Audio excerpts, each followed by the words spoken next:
Try a little bit more. That's probably not gonna work. Welcome back to the Lost Coast Ranch. We are back with number 59 of just 811, 1967 109 Nada Land Rovers.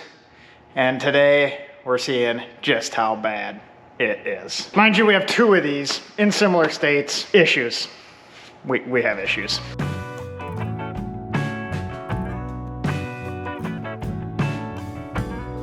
We're gonna see if we can find something solid enough to lift this guy. Maybe the hoist will go up and this will stay. Who knows? Yeah, she's crushing pretty decent. Is it? Yeah, go up a little more. Try a little bit more. That's probably not gonna work. Frame's not really attached.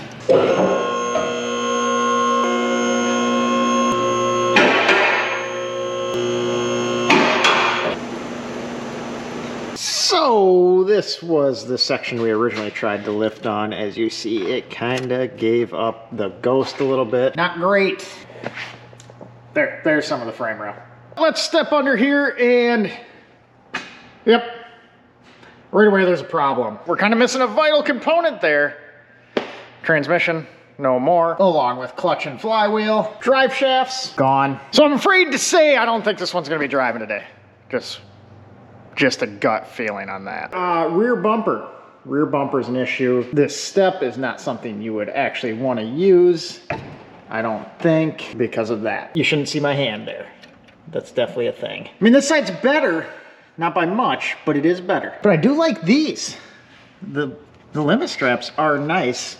This one is on the ragged edge of being no longer functional. This one is not limiting anything. I love old school, cheap engineering. Over on this side in front of the rear wheel, we have some mouse nest there.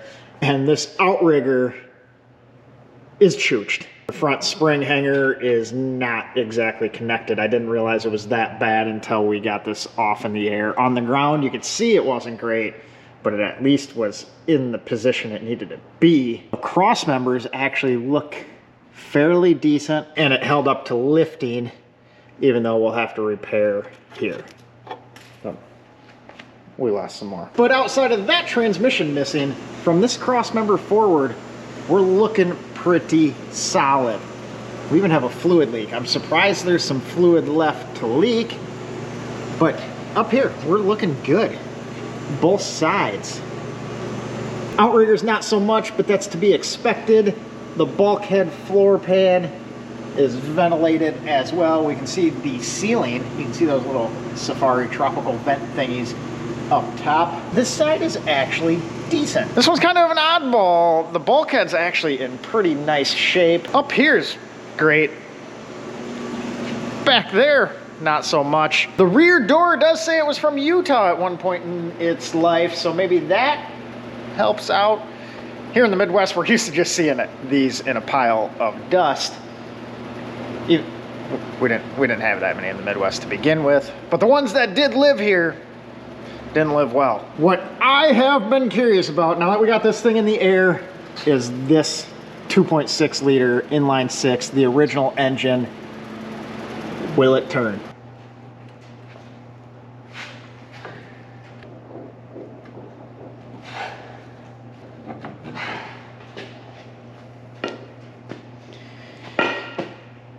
Not looking too promising. Not surprised by the way it looks up top, but we'll address that later. So underneath here, fix the rear chassis, get this repaired as well. I think we'll be able to slice this apart and fix that ourselves. The rear, I think we'll buy a complete rear bumper assembly deal and get that in. Then I think we'll do some parabolic springs on all four corners, along with some new shocks, maybe some tires.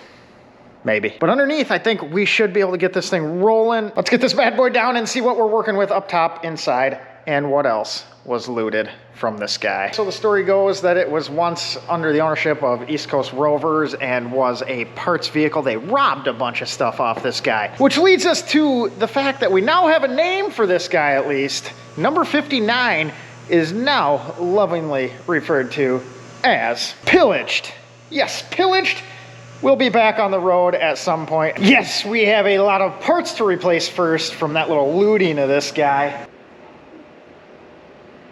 In unrelated exciting news, the 7-liter in the Trackhawk is about ready to roll. Underneath the bonnet here, well, we're technically not underneath it since it opens so far, but in this general vicinity, we are missing our muffler intake. That is sad. Wish we had that. Some of our wood has gone away, so we need new wood. Luckily, it's not last year, and this is less expensive than the pandemic wood prices. Over here, this is concerning looking. Our exhaust ports are quite rusted and look to have been open to the elements for some time. So, engine's not looking great, but we're gonna try. We're gonna try and get it turned over.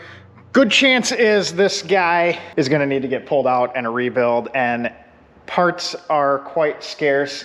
So what I'm thinking is, in the meantime, we wanna plop something else in. We have this guy sitting here, 2.5 turbo diesel, but I'm not quite sure. I mean, I don't wanna spend a ton of money on something that's gonna get pulled back out in favor of this guy once it's all rebuilt. Maybe we do a 3.9, 4.0, 4.2, 4.6 with a 5-speed and like a Holley Sniper kit on it. Let me know what you guys would like to see. Would you rather have that 4-cylinder diesel or a Rover V8 in this while we get this old girl rebuilt? The exterior patina is going to stay for the most part. I don't mind it, so I just want to get the underpinnings safe, so we'll leave all this. I mean, we might put a Land Rover badge back on. Like I said, we have Utah somewhere. I think it said Utah.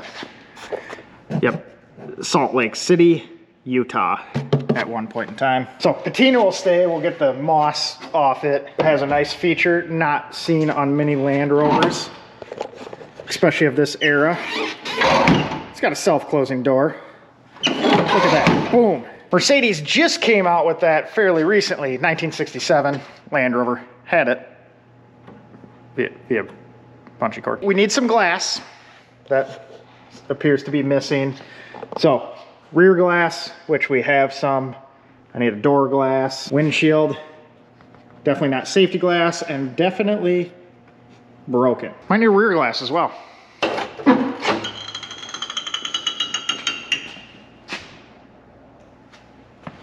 Let's get this guy cleaned out. Oh, we're not missing all the drive shafts.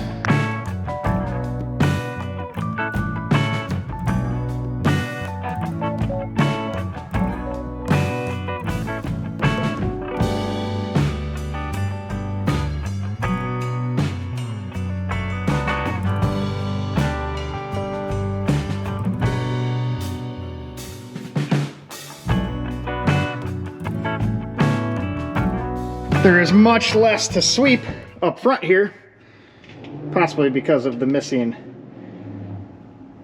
floor panels, but neither here nor there. All those guys look like they're there, so not a big deal. But from the top side, this is actually in pretty decent shape. The sill channels are actually half decent. Oh, maybe not. That's rusty. Still missing the transmission. Missing some of the dash components. We do have a defroster. That's nice. The rear seat does still fold. I mean, look at that. Pretty comfy. Surprisingly, the bulkhead is in pretty fantastic shape, all things considered. We'll have to repair the lower footwell areas. Other than that, good to go. Just a low indicated 77,000 miles. And right back here we have our rear heat. I'm telling you, this thing is just light years ahead for a 1967. We also have rear washer squirter retrofitted in. Here is what was laying inside. We got floor pans, tunnel, covers for the seat box. And the seat box is actually in surprisingly good shape as well. I'm very pleased. Very pleased. This 1967 has fared much better than the donor for that LS3 swapped Defender. That is for sure. That's some vintage horsehair. I mean, it looks like all we need is a transmission. We have the clutch. we have a drive shaft, so we can go ahead and cruise in two-wheel drive with a transmission. Maybe the engine has to turn. Let's address that. Well, that one was already unplugged. Maybe that's why it doesn't run.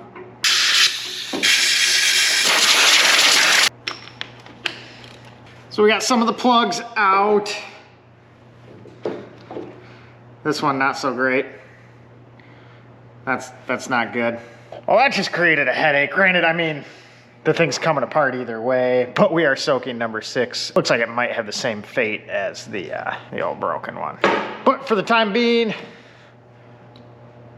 we got some Marvel Mystery Oil. We're gonna ram some of this down the cylinders, and hopefully this does its little magic and frees it up, and it goes better than the red 2A. Some of you were around for that. Remember, that went bad. Good. I didn't think the Ford ownership was until the mid-2000s. Closer to a Ford than you think. So here is where we are at on number 59, Pillaged. We need to sure up the frame, probably run some brake lines, figure out what we're gonna do for an engine. Let me know, like I said down before, V8, maybe that 2.5 TD. We need a couple seat bottoms, but I think she's not that far off. Some springs, shocks, freshen some stuff up, get a drivetrain, get her running. On the next video of this guy, we'll see if any of this freed up that engine, and we'll get to getting on cleaning this thing up and fixing the frame. If you guys enjoy Land Rover Series Misery, make sure to check these other videos out of us picking up the other 2 2As. They're equally as awesome.